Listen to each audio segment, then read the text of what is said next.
മദീനയിൽ സാധാരണ എല്ലാവരും പറയാറുണ്ട്, ഇവിടെ നബിതങ്ങളുടെ മൗലിദ് ആഘോഷങ്ങളോ അല്ലെങ്കിൽ നബിദിന പരിപാടിയോ മധുരപാനീയങ്ങൾ വിതരണം ചെയ്തതൊന്നുമില്ല, നാട്ടിൽ മാത്രമാണ്.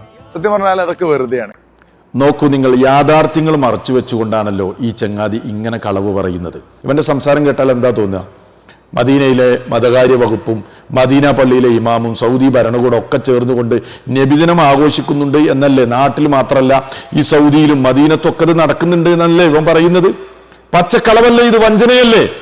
സത്യത്തിൽ നബിദിനാഘോഷം എന്ന് പറയുന്ന ഈ അനാചാരത്തോട് സൗദി ഭരണകൂടത്തിന്റെയും അതേപോലെ ഇരു ഹറമുകളിലെ ഇമാമുകളുടെയും ഒക്കെ ഖത്തീബുകളുടെയും ഒക്കെ നിലപാട് എന്താണ് എന്ന് എല്ലാവർക്കും പരിശോധിക്കാം. ഈ സന്ദർഭം വരുമ്പോൾ, ഈ സാഹചര്യം വരുമ്പോൾ ഇരു ഹറമുകളിലും ശക്തമായ നിലക്ക് ഈ അനാചാരത്തെ എതിർക്കുന്ന ഖുത്ബകൾ നമുക്ക് ലൈവിൽ പോയാൽ കാണാൻ പറ്റില്ല. ഇരു ഹറമുകളിലെയും ലൈവ് പരിശോധിച്ചാൽ, ഖുത്ബ പരിശോധിച്ചാൽ ആർക്കും മനസ്സിലാവും ആരെയാണ് നിങ്ങൾ ഇങ്ങനെ വിഡ്ഢികളാക്കുന്നത്. നിങ്ങളുടെ കുഞ്ഞാളുകൾ ഒരു പക്ഷേ ഇത് വിശ്വസിച്ചേക്കാം. പച്ചക്കളവ് പറയാം. എന്നിട്ട് മദീനത്ത് നടക്കുന്ന നബിദിനാഘോഷം ഇവൻ കാണിക്കുന്നുണ്ട്. അതൊന്നും നമുക്ക് കാണാം. കാരണം നമ്മളിവിടെ വന്ന് നോക്കുമ്പോൾ ഇവിടെ ഒരുപാട് ആളുകൾ ഇവിടെ ഇരുന്ന് മൗലീദ് ചൊല്ലുന്നു, ഒരുപാട് ആളുകൾ മധുരപാനീയങ്ങൾ വിതരണം ചെയ്യുന്നു, ഒരുപാട് ആളുകൾ നബിദിനം ആഘോഷിക്കുകയാണ്. അപ്പൊ നമ്മൾ വരെ ഇവിടെ മൗലീദൊക്കെ ചൊല്ലി മധുകൾ പാടി ഏതോ ഒരു ബാത്റൂമിന്റെ ബാക്കിൽ പോയിരുന്നു വട്ടം കൂടി ഇവർ കുറച്ച് ആളുകൾ ഇരുന്ന് മൊബൈലിൽ നോക്കി എന്തോ ചൊല്ലി, എന്നിട്ട് അത് വീഡിയോ എടുത്ത് സോഷ്യൽ മീഡിയയിൽ ഇട്ടു. എന്നിട്ട് ഇപ്പം പറയാണ് മദീനത്ത് നബിദിനാഘോഷം നടക്കുന്നുണ്ട്.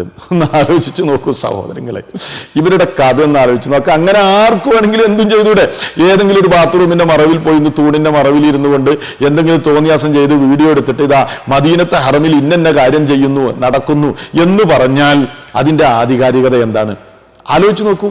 അപ്പൊ ഇവർ ചെയ്യുന്ന ഒരു തോന്നിവാസത്തെ അല്ലെങ്കിൽ അനാചാരത്തെ ന്യായീകരിക്കാൻ വേണ്ടി ചെയ്യുന്ന ഓരോ വേലകളാണ് നിങ്ങൾ കാണുന്നത്. ഹറമുകളിലേക്ക് കൂടുതൽ ആളുകൾ വരുന്നത് അത്തരം നബിദിനാഘോഷത്തിനുള്ള തെളിവ്.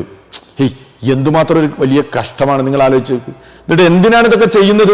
ഭൗതികമായ കാര്യലാഭങ്ങൾക്ക് വേണ്ടി. നോക്കൂ നിങ്ങൾ, ട്രാവൽസിന്റെ പ്രൊമോഷന് വേണ്ടി. നമ്മുടെ ഇൻസ്പയർഗോ ട്രാവൽസിന്റെ നമ്മുടെ ആദ്യത്തെ ഉംറ പാക്കേജ് ആയിരുന്നു. അത് തന്നെ നബിദിനത്തിന് തന്നെ ഇവിടെ എത്തുന്ന പോലെ 1500-ാം ജന്മദിനത്തിൽ ഇവിടെ കൂടാൻ പറ്റുന്ന പോലെ ആക്കി. അപ്പൊ ഇവന്റെ കൂടെ പോന്നാ മതി എന്നാ പറയുന്നത്. ട്രാവൽസിന്റെ പ്രൊമോഷനാണ് അത് പറഞ്ഞാൽ പോരെ? അതിനെന്തിനാണ് ഇല്ലാത്ത കാര്യം പറയുന്നത്? ജനങ്ങളെ വഞ്ചിക്കുന്നത് എന്തിനാണ്?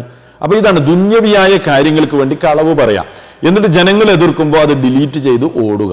ഇപ്പൊ ഇവന്റെ അക്കൗണ്ടിൽ നിന്ന് ഈ വീഡിയോ ഡിലീറ്റ് ചെയ്തിട്ടുണ്ട് എന്നാണ് ഞാൻ അറിഞ്ഞത്. എന്തിനാണ് നിങ്ങൾ ഈ വീഡിയോ ഡിലീറ്റ് ചെയ്തത്?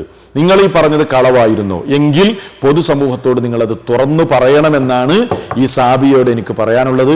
ഇതുപോലെയുള്ള കള്ളം പറയുന്ന വഞ്ചകന്മാരെ നിങ്ങൾ തിരിച്ചറിയണമെന്ന് എല്ലാ സഹോദരങ്ങളോടും വളരെ വിനീതമായി ഓർമ്മപ്പെടുത്തുകയാണ്.